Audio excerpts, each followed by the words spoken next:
Welcome to your small group. Thank you for joining together and learning some things. You know, the best learning happens when you're with other people, right? That's true for me too. So I hope you can talk about this. Listening. This weekend's all about listening to the voice of God and what that feels like. So maybe in your time together, you can decide who has the best listening skills of anyone in the group. I'm kidding. That's going to create a fight right there. No, don't do that. But I do want you to kind of sharpen it up a bit. Like, is this listening? So is this? So maybe you lean up a little bit when someone's talking and you look in their eye and kind of scare them a little bit. They'll think you're a really good listener, even though you're daydreaming about the Caribbean or wherever. So just have some fun with this. So here's the premise. This little thing in James, the book of James, it has what I would call two slows and a quick. Quick to listen, and then slow to this, slow to that, slow to speak, slow to anger. But the quick to listen always grabs me because listening isn't quick. Listening is time consuming, it's difficult, and it can drive you crazy. Especially if you're like a bottom line person. Give me the bottom line, then we can go back and you can chat about it all you want. So we're challenged this weekend to look at how we listen to the voice of God. Kind of a big outline. I don't think in this setting I'm going to walk you through that whole outline, but hopefully you'll have a chance to watch it on the screen and you can download it on your app. But I think there's a couple main takeaways that I want you to kind of talk about.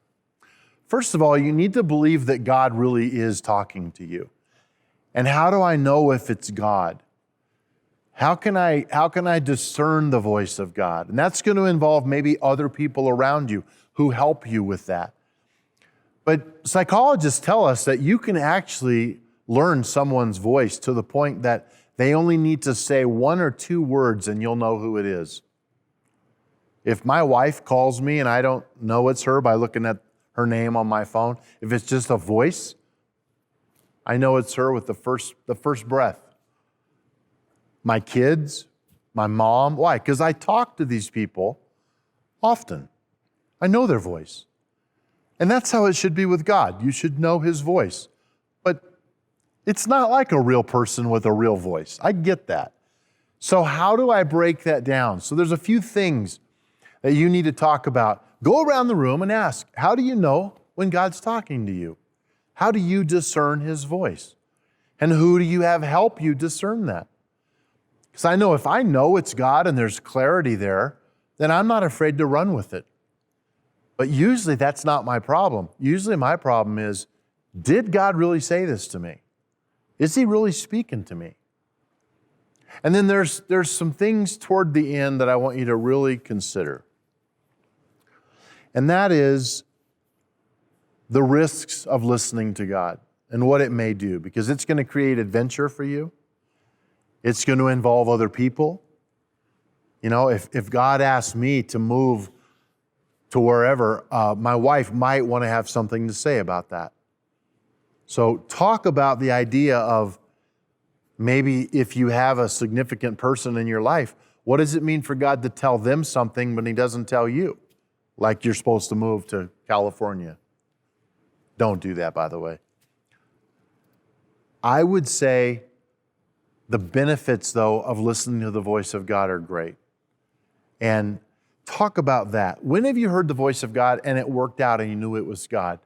And then Scripture, how Scripture is such a key part of learning to hear the voice of God. God talks to me more through Scripture than any other way.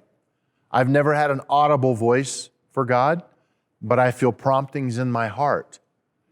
And I feel direction sometimes, or I have a big kind of faith growing in my heart and my life about doing something, and I have confidence that I wouldn't have without it. And I know God's putting it there. And then He equips me with the right people around me, the right structure around me. So it's complex, but don't try to make it too complex. Are you hearing the voice of God? Why or why not? Is He talking? Yes. I've said this before, God's not real chatty, not with me anyway, but I do think He has direction for my life. So sometimes it's a matter of saying yes and then starting to walk and then letting Him clarify as you walk. All right? So pray about that, talk about that. This should be fun, how you hear from God and if you're listening or not. So enjoy your chat. Thanks for joining in. Thanks for being there. Have a good time. Bye-bye.